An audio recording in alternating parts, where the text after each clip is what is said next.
Bonjour, nous avons vu la dernière fois la notion de manquement, le chet en hébreu, et si vous vous souvenez, nous avons dit que pour le Lévitique, ce manquement aux obligations de la Torah est réparable dans la mesure où il est commis involontairement. C'est donc autour de cette notion de manquement involontaire que va s'organiser tout le chapitre 4 en hiérarchisant les affaires. Non pas en fonction de la gravité du péché, mais en fonction du statut de la personne qui le commet. Et là, vous voyez, on nous dit quelque chose d'assez essentiel pour aujourd'hui, où on a tellement de mal à penser le peuple et ses dirigeants autrement qu'en termes de collectivité anonyme, alors que, anthropologiquement, une société digne de ce nom se constitue comme un corps. Un corps dont tous les membres sont interdépendants et co-responsables selon les postes qui leur sont clairement attribués. Alors que dans une pure collectivité, que vous soyez président de la République ou gardien de cirque, ce qui compte, c'est que le système fonctionne en faisant en sorte que chacun sauve ses fesses. Point final. Qu'est-ce que vous voulez construire avec ça, sinon une dictature totalitaire qui maintienne en place les forts, tandis que les faibles, eux, seront leurs esclaves. Or, précisément, la Torah, elle, vise tout autre chose. La Torah vise la liberté.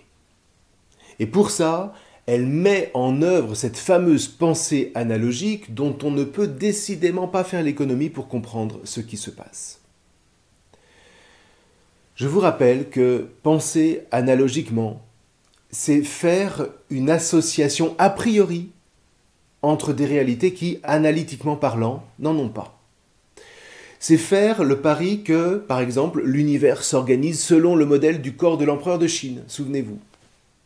Ou alors ici, c'est faire le pari que la liberté ne peut être établie en vérité que sur une pensée dont le modèle est le Mishkan, le tabernacle. Le Mishkan comme cette demeure du Dieu libérateur dans sa création, de ce Dieu libre qui rend libre. Donc, si on veut vivre de la liberté qui rend libre, eh bien, il ne faut pas seulement venir à la source du Mishkan, il ne faut pas seulement s'y abreuver, il faut penser la source. Il faut qu'elle s'intériorise en moi comme le référent de toute ma vie, de toutes mes actions. De la même manière que les chrétiens ne font pas que penser au Christ, ils ne prennent pas simplement en exemple le Christ. Un chrétien, c'est celui qui revêt le Christ, dit saint Paul. Nous ne pensons pas au Christ, nous pensons par le Christ. Le Christ n'est pas un exemple, il est pour nous un modèle au sens fort du terme, au sens où il nous modèle. Dit autrement, nous ne suivons pas le Christ au nom des valeurs. L'amour n'est pas une valeur, ni la liberté, ni la fraternité. Le Christ aime, le Christ est libre, le Christ est notre frère. Et c'est le Christ en nous qui nous inspire comment aimer, comment être libre, comment vivre en fraternité. Oublions le Christ, et l'amour, la liberté comme la fraternité vont être réduites à des valeurs, soumises à d'autres valeurs, comme le profit ou la technique. Et du coup, amour, liberté et fraternité prennent un tout autre sens. L'amour devient l'égalité. Alors, attention, on est au niveau des valeurs, pas des émotions. La liberté, elle, devient la licence. Et la fraternité devient la solidarité. C'est tout à fait autre chose. Alors maintenant, pourquoi est-ce que nous associons le Christ à la source de l'amour, de la liberté et de la fraternité ? Eh bien, il n'y a pas de raison scientifique ni philosophique. Ça échappe à la raison. C'est ce que veut dire Blaise Pascal quand il écrit dans Les Pensées « Le cœur a ses raisons que la raison ne connaît point ». Mais il n'empêche que cette association analogique éclaire la raison et porte des fruits que la raison remise à son seul conseil est incapable de porter. Si je devais prendre encore une image, je dirais que c'est un petit peu comme la muse des artistes. Les artistes pensent par elles, sans s'expliquer pourquoi. Et c'est ça qui va donner des poèmes, des tableaux ou des pièces musicales extraordinaires d'une liberté absolument géniale qui n'aurait jamais vu le jour sans cette muse. Eh bien c'est ça la pensée analogique. Elle inspire ceux qui la reçoivent ou ceux qui se reçoivent d'elle sans qu'ils puissent expliquer scientifiquement ou analytiquement pourquoi. Et c'est d'ailleurs par le terme d'inspiration que les chrétiens parlent de l'action du Christ en eux par l'esprit de sainteté. Et quand on est plusieurs à revêtir le Christ, et avant lui le Mishkan comme modèle de la pensée, eh bien ça donne un peuple. Et un peuple d'une solidité à toute épreuve, qui devient un phare pour le monde entier. Ça échappe encore une fois complètement à cette pensée analytique qui, elle, ne sait penser que la nation administrative. Alors voilà, avec le Lévitique, le germe est posé, l'arbre plante ses racines et il prépare le fruit à venir qui sera le Messie. Grâce à ces racines, cette histoire se poursuit de millénaire en millénaire, alors même que toutes les cultures alentours qui parviendront à s'imposer se maintiendront tout au plus quelques siècles, avant de toutes s'effondrer, en se reniant d'ailleurs les unes les autres. Alors voilà, si je vous redis tout ça, c'est d'une part pour bien comprendre l'esprit qui anime le livre du Lévitique, et sans lequel on passe complètement à côté de son rôle fondateur de l'âme du peuple d'Israël. Et d'autre part, c'est pour pouvoir mieux recevoir la lumière de ce livre qui, à sa manière, éclaire ce que nous vivons aujourd'hui, ne serait-ce qu'en nous prévenant que se livrer à la seule raison raisonnante, comme à une déesse moderne, en se séparant des racines de la vraie liberté, nous conduit dans l'impasse, cette impasse que nous connaissons aujourd'hui. Vous voyez, le livre du Lévitique, c'est vraiment une parole vivante, une parole de feu, une parole solide et efficace jusqu'à aujourd'hui. Donc, à nous de choisir de nous laisser inspirer par elle. Alors, pour en revenir au Mishkan, je voudrais qu'on sente bien à quel point tous ces chapitres du Lévitique ne sont en aucune manière purement formels. Ils établissent la base, ils établissent le fondement d'une pensée qui aura une fécondité à nulle autre pareille, puisqu'encore une fois, elle donnera au monde le Messie. Enlevez cette pensée analogique, greffée sur le Mishkan, et vous perdez le Christ, dont la pensée était elle-même tout entière imprégnée du modèle du Mishkan. Une pensée dont nous avons le privilège d'assister ici à la naissance, au beau milieu de la Torah. Et voyez, quand bien même sa rédaction est tardive, l'esprit qui anime le Lévitique, lui, remonte à Moïse, remonte au Mishkan à travers la tradition de cette tribu vraiment exceptionnelle que sont les fils de Lévi. Ce sont vraiment les gardiens d'une tradition qui remonte, rappelez-vous, à Joseph.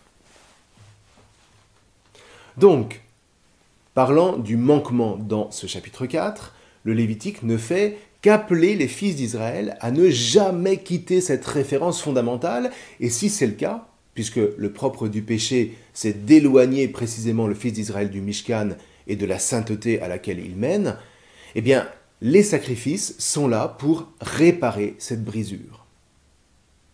Avec cette conscience que le manquement n'a pas le même impact sur l'élévation de la communauté vers Hachem, selon qu'il est commis par le grand prêtre, un chef ou un simple fils d'Israël, ou encore que ce manquement soit le fait de tout le peuple dans son ensemble. Et là, vous voyez, pas question pour les magistrats de se considérer au-dessus de la loi et d'assouvir leurs vices dans le dos du peuple.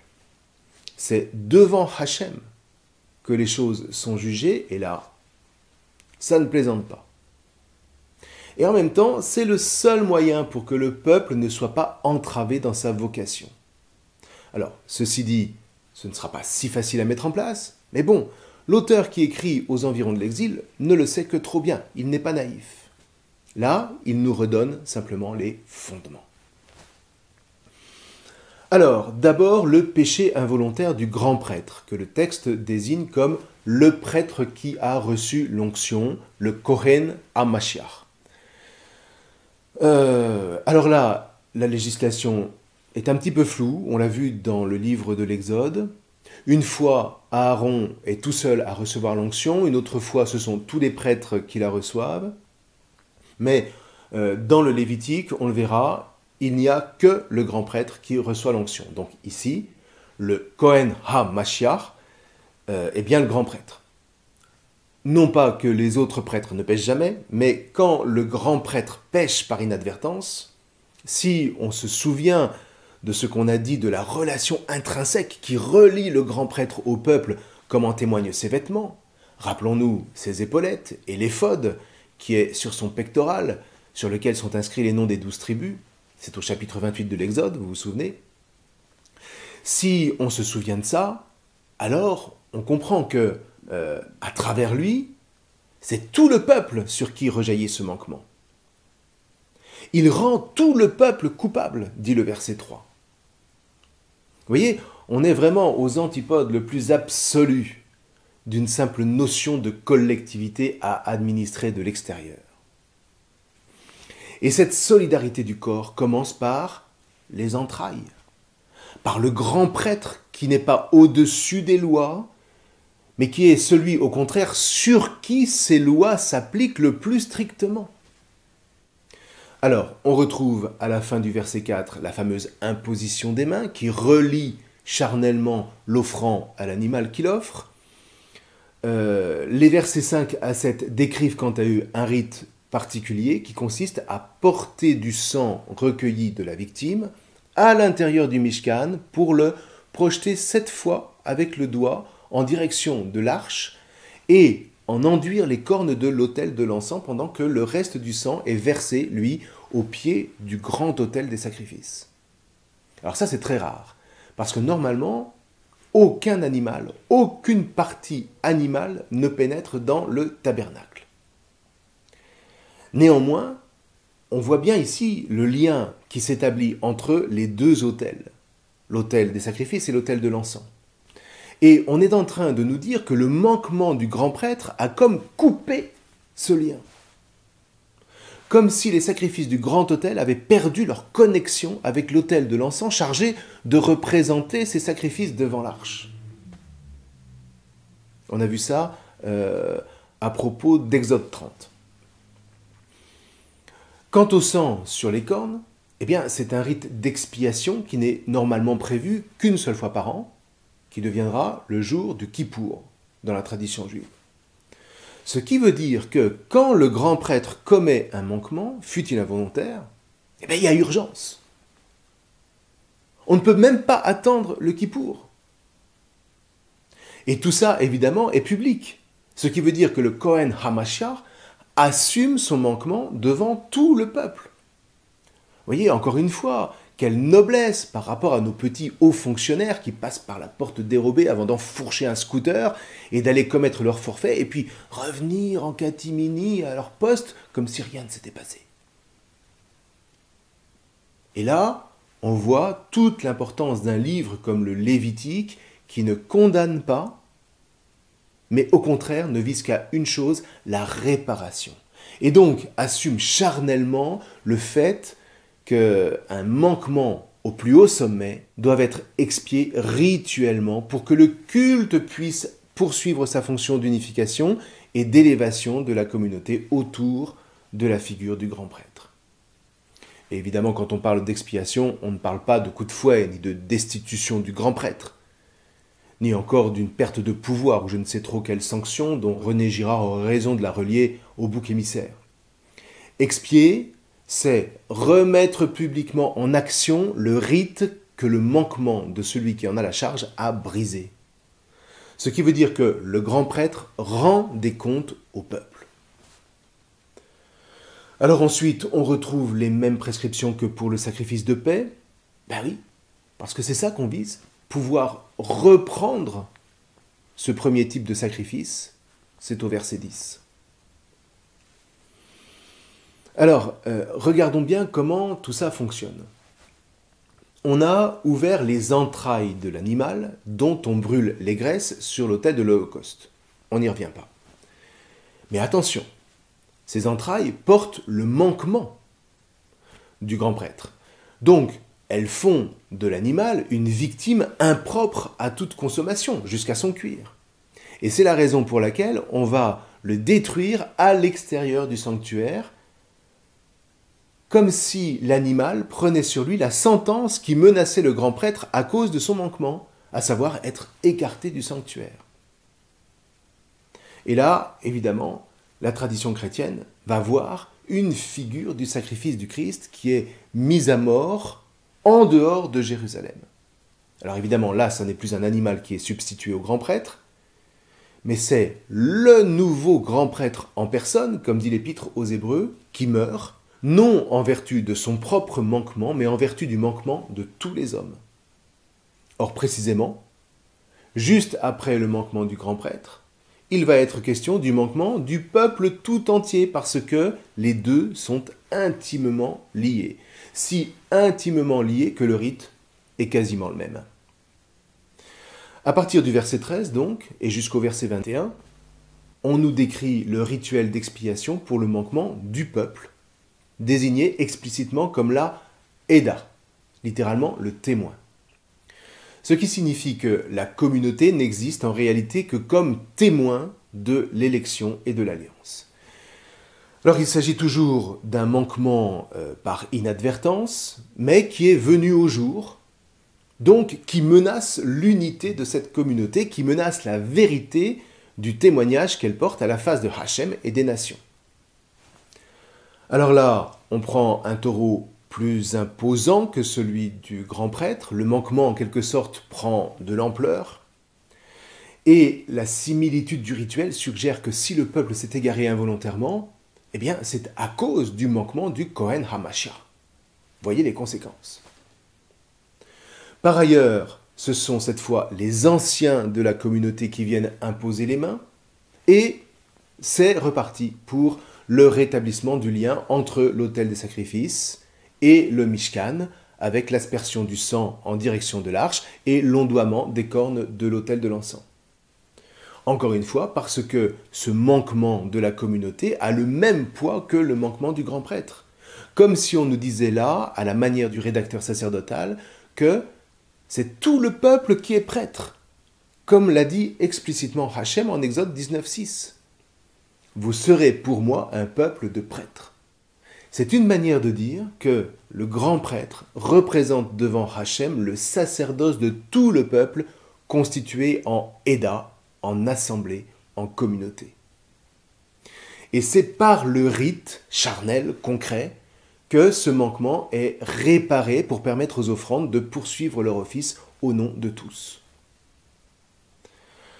Alors maintenant, à quoi se réfère ce manquement par inadvertance de toute la communauté ? Eh bien, le livre ne le dit pas explicitement, mais en fait, il y a un autre lien qui affecte le peuple, c'est le lien avec son chef, qu'il suit comme sa figure la plus évidente, de sorte que, à nouveau, quand le chef commet un manquement, il entraîne avec lui tout le peuple confié à son gouvernement.